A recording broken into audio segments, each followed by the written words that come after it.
프린시플 에이전트 모형에서 에이전트가 하나의 한 가지 유형의 재화만 생산하는 경우 또는 뭐 우리가 이것을 한 가지 유형의 태스크만 수행하는 경우라고 우리가 이야기할 수 있습니다. 우리가 봤던 이제 어썸션이 다섯 번째였던 것이고요. 이걸 완화한다면 뭐 멀티태스크 환경에서는 프린시플 에이전트 문제가 어떻게 달라질 수 있는가를 볼 텐데요. 물론 뭐 어떻게 모형을 풀고 어떤 솔루션이 나오고 뭐 어떤 컨트랙트를 프린시펄이 어퍼해야 되고 뭐 이런 것들을 우리가 여기서 보지는 않을 거고요. 매우 복잡한 문제이기 때문에 그래서 우리는 게임 이론으로 접근을 해야 돼서 우리는 그렇게까지 할 필요는 없을 것 같아요. 그래서 주로 몇 가지 제가 사례를 여러분들께 세 번째 섹션에서는 소개하도록 하겠습니다.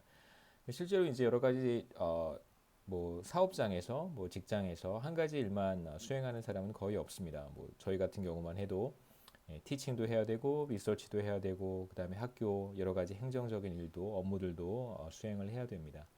뭐 자동차 판매하시는 세일스퍼슨 같은 경우에도 제가 설명을 드렸고요. 그리고 이제 프린시펄들은 에이전트가 한 가지 이상의 일, 여러 가지 일을 동시에 이제 수행하는 것을 원하는 경우가 일반적이죠.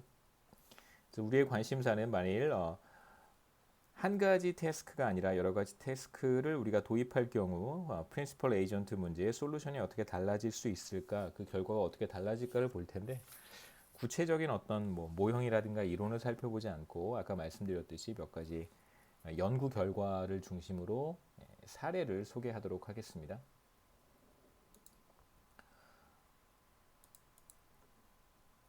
우선 멀티태스크 환경에서 어떤 것들이 달라질 수 있는지 한번 보려고 하는데요.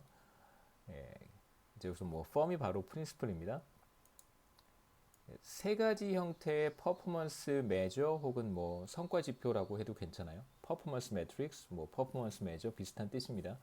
성과 지표를 세 가지를 만들었다라고 한번 해보죠. 첫 번째 성과 지표는 첫 번째 유형의 태스크고요. 첫 번째 태스크에 에이전트가 투입하는 노력 수준이 될 것이고, 그 다음에 Q2는 두 번째 태스크예요. 첫 번째 태스크, 뭐 예를 들면 저 같은 경우에 첫 번째 태스크가 뭐 티칭이 될 수 있고요. 그다음에 두 번째 태스크는 리서치가 될 수 있고, 그 다음에 이제 세 번째 태스크는 첫 번째 태스크의 성과 지표와 두 번째 태스크의 성과 지표를 적절히 가중 평균한 것을 세 번째 매트릭이라고 한번 해보겠습니다. 그래서 우리의 사실 관심은 만약에 저 같은 경우에 뭐 이게 티칭이 될 수도 있고요. 두 번째가 뭐 리서치라고 한번 해보죠. 그 다음에 세 번째는 이 티칭과 리서치의 퍼포먼스 매트릭을 가중 평균해서 또 다른 지표를 만들었습니다. 자, 만일 학교가 이 Q1만을 제시를 해서 저의 보수가 저의 페이가 Q1에 디펜드 하도록 만들어 준다면 그렇다면 어떤 문제가 생길 수 있냐면 저는 당연히 리서치에는 관심을 갖지 않게 되겠죠. 왜냐하면 리서치에 대한 성과는 학교가 보상을 하지 않기 때문에 이제 저는 오로지 첫 번째 태스크인 이제 티칭만 관심을 갖게 됩니다. 이제 반대 경우도 마찬가지겠죠. 학교가 Q2라고 하는 것에 대해서만 보상을 한다면 이제 pay라고 하는 것이 Q2와 연동되어 있다면 그러면 이제 에이전트 입장에서 저는 티칭에는 관심이 없고 오로지 이제 리서치만 하는 그런 상황이 나타날 수 있습니다. 여기에서 보시면 새로운 변수가 하나 등장하긴 하는데요. 자, 엡실론 1이 있고 이제 엡실론 2라고 하는 것이 있는데요. 이건 우리가 이제 계속해서 5장에서 볼 내용 중에 또 등장하기 때문에 이제 log 컴포넌트라고 우리가 부르고 뭐 앞서서 우리가 살펴보긴 했지만요. log 컴포넌트라고 하는 것은 기본적으로 이제 성과의 어떤 변화를 주는 외부적인 요인이라고 할 수 있습니다. 제가 노력을 이 원만큼 실제로 투입을 했어요. 하지만 성과는 달라질 수 있겠죠. 티칭의 어떤 성과를 어떻게 측정하는지는 잘 모르겠어요. 실제로 우리 학교에서는 여러 가지 지표로 측정을 합니다. 티칭 강의 점수, 교육 영역에 이제 점수가 있는데 제 생각에 뭐가 중요한지는 잘 모르겠지만 몇 가지 중요한 요소가 제가 이제 중요하다고 생각해서 좀 관리하는 저도 이제 신경을 쓰잖아요. 신경을 아예 안 쓸 수는 없습니다. 예, 뭐 완전히 무시하고 사는 건 아니니까요. 뭐 별로 신경을 많이 쓰지 않지만 그렇게 막 그 뭐 매일 들여다보고 뭐 종종 들여다보고 이러진 않습니다. 교육 영역이라고 해서 우리가 학교가 저희들을 평가하는 방식이 몇 가지가 있는데 그 중에 제 생각에 제가 좀 중요하게 봤던 것이 강의 평가고요. 학기 끝날 때 이제 학생들 강의 평가하죠. 강의 평가 점수가 교육 영역의 점수를 합산할 때 들어가요.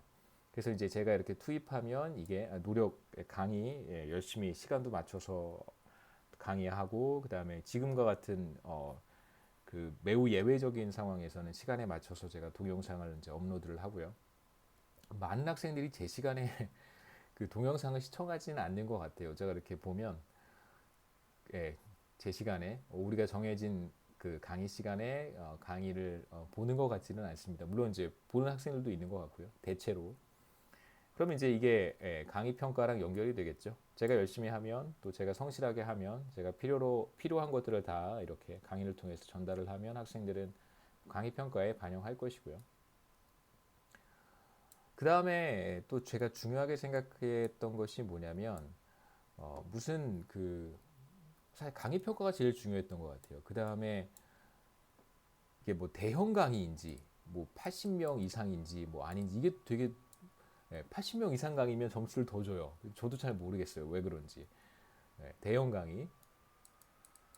그러니까 아마도 대형 강의 80명이 넘거나 100여 명이 넘게 되면 강의 평가가 전반적으로 나빠지는 그러니까 강의 평가와 학생들의 강의 평가와 수강생 숫자 사이에는 일반적으로 네거티브 릴레이션십이 있다고 생각은 돼요. 그러니까 학생 숫자가 많아지면 자연스럽게 강의 평가가 떨어지는 문제가 있어서 아마 제 생각에는 그것을 보완하기 위한 보완책이 아니었나 이런 생각이 들고요.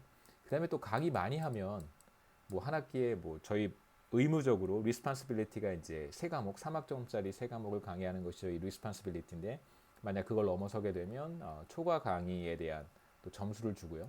뭐 등등등 이런 것들이 제 기억에 이제 중요했던 것으로 생각이 됩니다.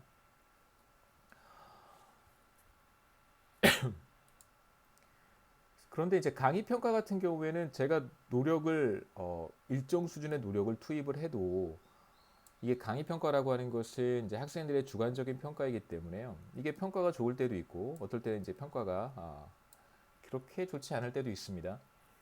그러니까 이제 물론 그때그때 뭐 상황에 따라 좀 다르긴 하겠지만요. 그런 이제 럭 컴포넌트가 작용할 수 있고요. 그 다음에 이제 나머지 지표들은 대형 강의 뭐 혹은 뭐 강의를 많이 한다든가 이런 것에 대한 뭐 점수는 그냥 기계적으로 주어지는 것이기 때문에 아마도 럭 컴포넌트라고 하는 것이 중요하게 작용할 수 있는 것은 이제 강의 평가 정도일 것 같아요. 리서치 영역에서의 럭 컴포넌트라고 하는 것은 사실 뭐 훨씬 더 크게 작용할 수 있습니다. 제가 저 개인적으로 생각했을 때 괜찮은 논문을 썼다고 스스로 판단을 하면 굉장히 좋은 해외 논문집 이런 데다가 제가 보낼 수 있어요. 제 논문을 한번 보고 논문집에 실을 수 있는 수준인지 한번 그렇게 제가 이제 논문을 서밋할 수 있습니다. 그렇게 되면 보통 시간이 걸려요. 그쪽에서 평가해서 뭐 저한테 논문을 고칠 게 있으면 고쳐라, 뭐 아니면 뭐 우리 논문집에 실어줄 수 없다, 뭐 이렇게 리젝트를 당하거나 혹은 뭐 리바이즈를 해서 다시 보내라든가 이제 이런데 시간이 사실 많이 걸립니다. 한 짧게는 3개월에서부터 시작해서 조금 딜레이 되면은 뭐 한 6개월씩 걸리는 것도 있고요. 그래서 만약에 좋은 논문집에 논문을 보냈어요. 그런데 고쳐야 될 게 굉장히 많아졌습니다. 그쪽에서 리젝트를 한 건 아닌데 논문을 좀 많이 고쳐서 다시 서밋을 해라라고 올 수 있잖아요. 그럼 벌써 6개월이 지났어요. 근데 이제 고쳐야 되는데 계속 고치다 보면 시간이 많이 흘러갑니다. 왜 그러냐면 저는 한 가지 일만 하는 것이 아니라 강의도 해야 되잖아요. 강의에 상당한 시간도 투입해야 되고 지금 같은 상황 저는 지금 매일 동영상 만들고 그 다음에 동영상 만들고 나면 여러분이 제출한 과제 지금 뭐 인적자원 관리나 학생 숫자가 많지 않지만 뭐 신흥국 경제론이나 거시경제학은 80명이 넘잖아요. 하루에 한 4시간씩 과제만 봐야 돼요.